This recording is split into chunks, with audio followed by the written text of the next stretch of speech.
ఈరోజు ఒక సేవకుడు చేసే విషయాన్ని నువ్వు తప్పుపడుతున్నావంటే ఆ సేవకుడు పరిస్థితి ఏందని ఒక్కరోజు మనం అర్థం చేసుకున్నామా? ఒక్కరోజు అర్థం చేసుకున్నామా?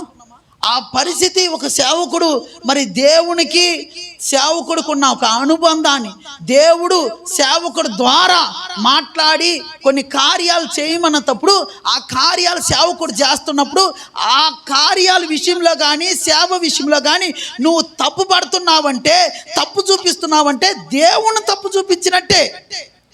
సేవకులు ఇబ్బంది ఏంది? అసలు సేవకుల పరిస్థితి ఏంది? ఈరోజు ఒక కుటుంబాన్ని జరపడానికి ఎంత కష్టపడుతున్నాం. ఒక కుటుంబంలో 2 లేదా 3 లేదా 4 ఉన్న కుటుంబాన్ని నీ గుండె జరుపుకోవటానికి కష్టంగా ఉండే, దాంట్లో కలతలు లేకుండా, సమస్యలు లేకుండా, ఏమి రాకుండా చూసుకోవటానికి ఎంత ప్రయాసపడుతున్నావు. ఆఫ్టర్ ఆల్ 5, 50 మంది 100 మంది ఉండే సంఘాన్ని నడిపించే నాయకుడు ఎంత శ్రమ పడుతుంటాడు. వాళ్ళకి చెప్పేది వాళ్ళకి, వీళ్ళకి చెప్పేది వీళ్ళకి, వాళ్ళకి అర్థం చెప్పించేది వాళ్ళకి, వీళ్ళకి అర్థం చెప్పేది వీళ్ళకి, వాళ్ళతో మాట్లాడేది వాళ్ళకి, వీళ్ళతో మాట్లాడేది వీళ్ళకి. వీళ్ళని మరి ఎన్నో రకాలైన వ్యక్తులు ఉంటారు. ఒకటి పొడిసే గొర్రె ఉంటుంది, ఒకటి ఎక్కిరించే గొర్రె ఉంటుంది, ఒకటి లోబడే గొర్రె ఉంటుంది, ఒకటి ఎదురు తిరిగే గొర్రె ఉంటుంది, ఒకటి అడ్డం మాట్లాడే గొర్రె ఉంటుంది, ఒకటి మంచి వినయం కలిగిన గొర్రె ఉంటుంది. ఎన్నో రకాలైన మనస్సులు కలిగిన సేవకుడు వాళ్ళని నడిపిస్తున్నప్పుడు సేవకుని తప్పుపట్టడం, సేవను తప్పుపట్టడం, సేవకుడు ఎలా చేయటం కరెక్టా, సేవకుడిని మీద మనం తప్పుపట్టడం, ఇది పరిసేయుడు మనస్సు. ఒక్క కుటుంబము జరుపుకోవటానికి అంత సమస్యలు ఎదుర్కోగలుగుతున్నాం. ఈరోజు మనం విడిపోతున్నాం జరుపుకోలేక.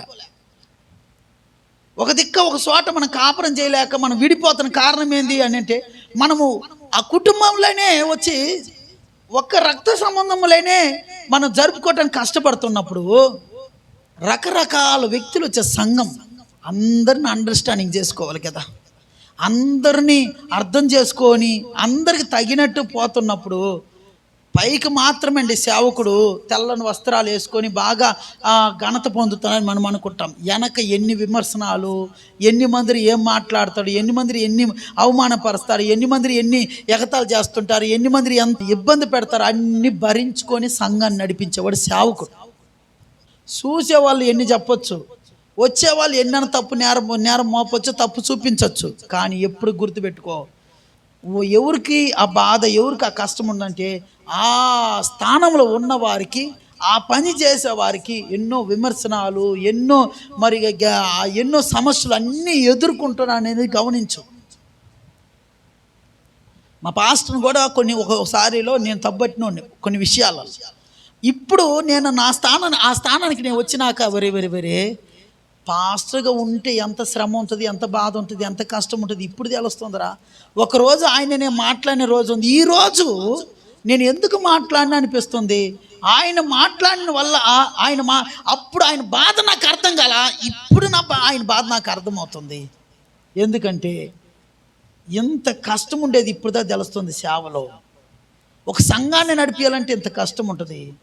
వాళ్ళని ఎట్ట మాట్లాడాలా, ఎట్ట వాళ్ళని హెచ్చించాలో, ఏ దిక్కైతే వాళ్ళని జోకొట్టాలో, ఏ దిక్కైతే వాళ్ళని బలపరచాలో అన్ని రిక్కల చూసి ఆయన చేశాడు.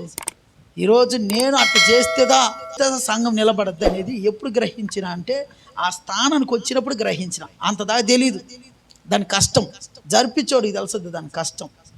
అందాక తెలియదు. ఊరికి కడుపు మెప్పి అని పొనుకున్న వ్యక్తిని చూసి అదేం చేస్తుంది వాళ్ళు కడుపు మెప్పి అని అనొచ్చు. కానీ అదే వ్యక్తికి కడుపు మెప్పి వచ్చింది అనుకో, అబ్బా ఆ రోజు చెప్తున్నావు అక్క, అబ్బా తట్టుకోలేకపోతుంది అక్క, ప్రాణం పోతుంది, నేను అస్సలు అబ్బా ఎట్టును తట్టుకున్నావు అక్క, అబ్బా ఏమి బాధగా ఉంది అక్క అని ఎప్పుడు తెలుసా? ఆ కడుపు మెప్పి వాళ్ళకి వచ్చినప్పుడు, ఆ బాధ వాళ్ళకి వచ్చినప్పుడు. అంతదాకా తెలియదు.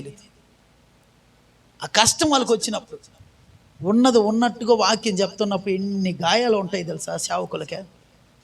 ఒక్కొక్కరికి వాక్యం అనేది ప్రతి ఒక్కరికి అది ఏం చేస్తుంది అంటే అందరు ముఖాలు అద్దం, ఇది అద్దం, అందరు ముఖాలు దాంట్లో తెలుస్తాయి. అంతే, అందరు పాపాలు దాంట్లో తెలుస్తాయి.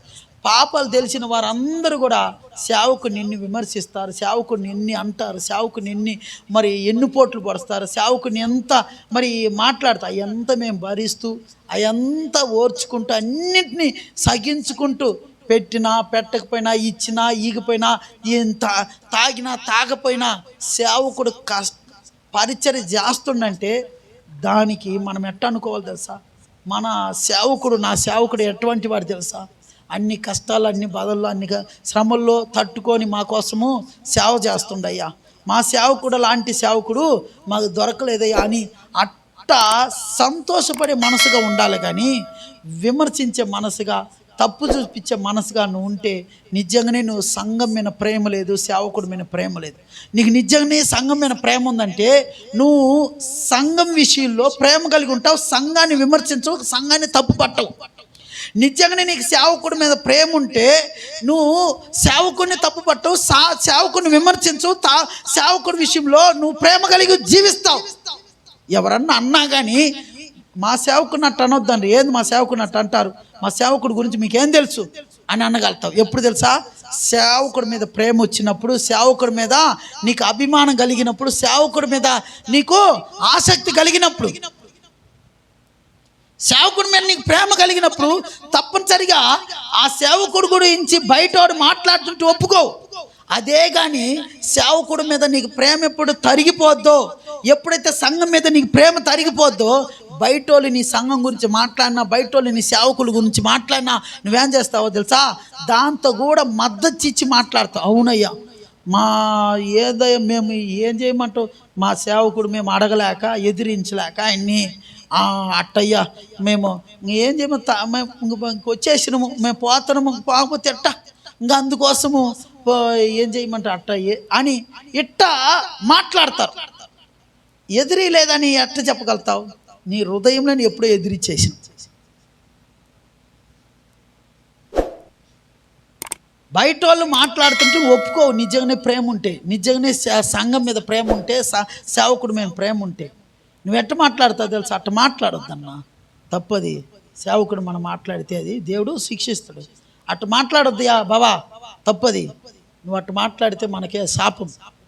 అట్ట మాట్లాడద్దు రే అని కొడుకు చెప్పుకుంటావు, భార్యకి చెప్పుకుంటావు, భర్తకు చెప్పుకుంటావు, పిల్లలకు చెప్పుకుంటావు, బయట వాళ్ళకు కూడా చెప్పుకుంటావు. నువ్వు నిజమైన సేవ భారం ఉండి, సేవకుడి మీద ప్రేమ ఉండి, సంఘం మీద ప్రేమ ఉండి, దేవుడు వాక్యానికి భయపడిన దానివైతే, లోబడిన దానివైతే, లోబడిన వాడైతే మాట్లాడిన వారిని ఎదురు నోరు మూపిస్తావు. ఇంక మాట్లాడు వాళ్ళు. నెక్స్ట్ టైం నీ ఇక్కడ సేవకుడి విషయమో సంఘం విషయమో ఎత్తరు. నువ్వు మద్దతు ఇస్తా, వాళ్ళతో కలిసి నువ్వు మాట్లాడతా, వాళ్ళతో కలిసి నువ్వు విమర్శిస్తూ ఉన్నావంటే నీకు నిజంగానే నువ్వు సంఘానికి చేస్తున్న ద్రోహం, సేవకుడిని ఎన్ను పోట్టు పొడుస్తున్నావు అని అర్థం. దాన్ని ఇది పరిసైడు మనసు, ఇది పరిసైడు మనసు. ఈ మనసు మనకు ఉండనేకూడదు. మనమంతా ఒక కుటుంబం, మనమంతా ఒక సంఘం, మనమంతా మా తండ్రి అయినా, మేము మా నాన్న మమ్మల్ని కొట్టినా తిట్టినా ఏం చేసినా మా నాయన అని వదులుకోమేమేమో. ఆ మారిగా ఆయన మమ్మ అన్న తిట్టినా కొట్టినా మమ్మల్ని ఏం చేసినా ఆయన మేము వదులుకోము. మా సంఘం మేము వదులుకోము. ఆయన మమ్మల్ని అరిచినా తిట్టినా ఏం చేసినా, సంఘంలో మాకు మనసు కష్టాలు వచ్చినా, బాధలు వచ్చినా, ఇబ్బందులు వచ్చినా, ఈరోజు నీ కుటుంబంలో ఇబ్బందులు వచ్చేదిలే, నీ కాపురంలో సమస్యలు వచ్చేదిలే, నీకు నీ మరుదులకో, నీకు నీ ఆడబిడ్డలకో, నీకు నీ కోడలకో, నీకు తోడుకోళ్ళకో, నీకు అన్నదమ్ములకో వచ్చేది లేదా?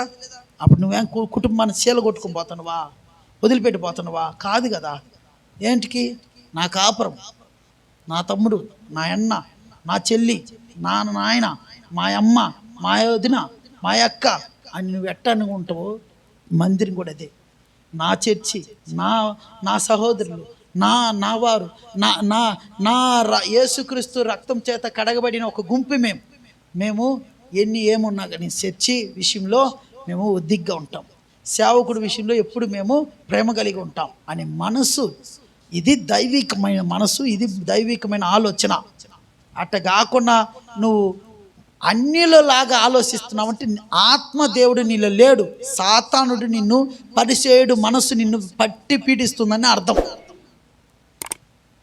అన్నమాట. పరిసేయుడి మనస్సు అటువంటిది. మనం మార్చుకుందాం. దేవుడికి నమ్మకత్వంగా ఉందాం. అది దేవుడు మనం దీవించును గాక. ప్రార్థన చేసుకుందాం. అందరూ ప్రార్థన చేసుకుందాం.